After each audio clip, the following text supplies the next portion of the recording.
नमस्कार दोस्तों, स्वागत है आपका इजी लाइफ के एक और एपिसोड में। दोस्तों आज हम लोग बात करने वाले हैं कोशिश करते रहना चाहिए इस टॉपिक के बारे में।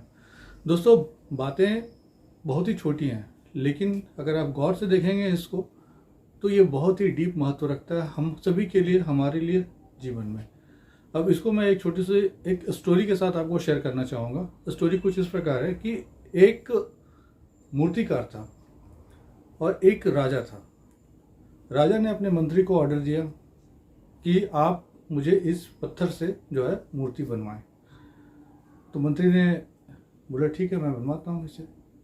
और जब वो बनवाने का जो शुरुआत करते हैं तो जो बेस्ट मूर्तिकार होते हैं उनका नाम जो है शॉर्टलिस्ट किया गया। उनमें से जो 5 लोग थे, उनमें से 5 लोगों में से 3 लोगों को शॉर्टलिस्ट किया गया कि सबसे पहले जो है इन्हें जो है मौका मिलना चाहिए। जैसे ही पहले को मौका मिलता है उसने शुरुआत करी। शुरुआत करने के बाद पत्थर चूँकि बहुत सख्त था और सख्त होने की वजह से वो पत्थर पे मूर्ति बनाना बहुत ही कठिन कार्य था, लेकिन फिर भी उसको मूर्तिकार ने उस चैलेंज को एक्सेप्ट किया और एक्सेप्ट करने के बाद मूर्ति बनाने का कार्यक्रम वो स्टार्ट करता है। एक दिन हो गए उस पत्थर को हथौड़े मारते मारते, 2 दिन हो गए उस पत्थर को हथौड़े मारते मारते, 3 दिन हो गए उस पत्थर को हथौड़े मारते मारते, ऐसे न जाने 6 से 7 दिन तक वो पत्थर चलाता रहा, लेकिन वो पत्थर जो है वो जरा सा भी टूटा नहीं।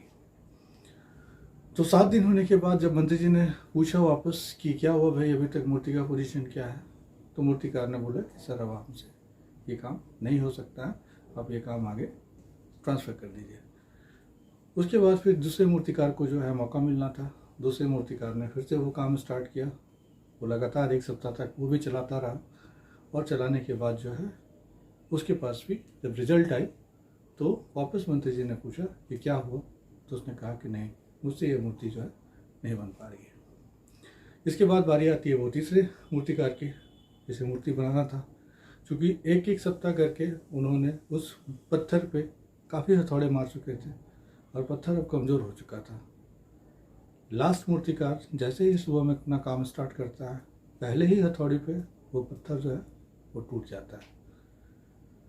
और जैसे वो पहले हथौड़ी पे पत्थर टूट जाता तो सभी को लगने लगता है कि वाह, इस मूर्तिकार ने तो भाई पहले हथौड़ी में पूरे पत्थर को तोड़ डाला।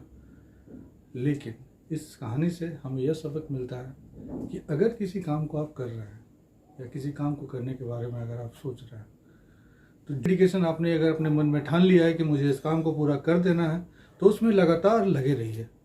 क्योंकि हो सकता है कि वो आखिरी हथौड़ी ही आपका हो, जिससे कि आपका जो गोल आपने सोच रखा है, जो भी चीज़ें आपने सोच रखी है पूरा करने की, वो आपका फुलफिल हो।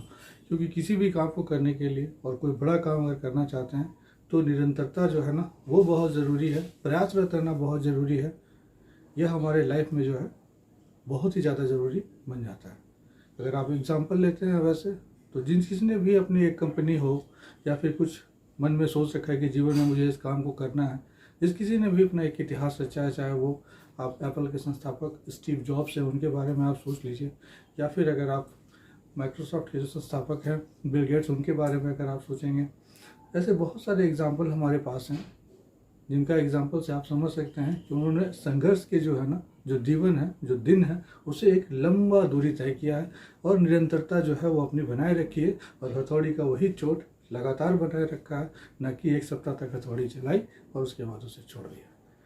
तो दोस्तों जीवन में जो भी कुछ आप कर रहे हैं तो प्रयास लगातार बनाए रखें। आने वाला कल हो सकता है कि वो जो सक्सेसफुल जो आप चाहते हैं जो सक्सेस, वो सक्सेस आपको कल मिल जाए। हो सकता है कि वो सक्सेस आपको परसों मिल जाए या फिर 1 वीक के बाद मिले, लेकिन वो सक्सेस आपको मिलना है। अगर आप प्रयास जारी रखते हैं तभी यह चीज़ संभव हो सकता है। दोस्तों वीडियो में अगर आप यहाँ तक बने हुए हैं, वीडियो अगर आपको अच्छा लगता है तो वीडियो चैनल को लाइक और सब्सक्राइब जरूर करते जाएँ। मुलाकात होगी फिर किसी नेक्स्ट वीडियो में, तब तक के लिए धन्यवाद। जय हिंद, जय भारत।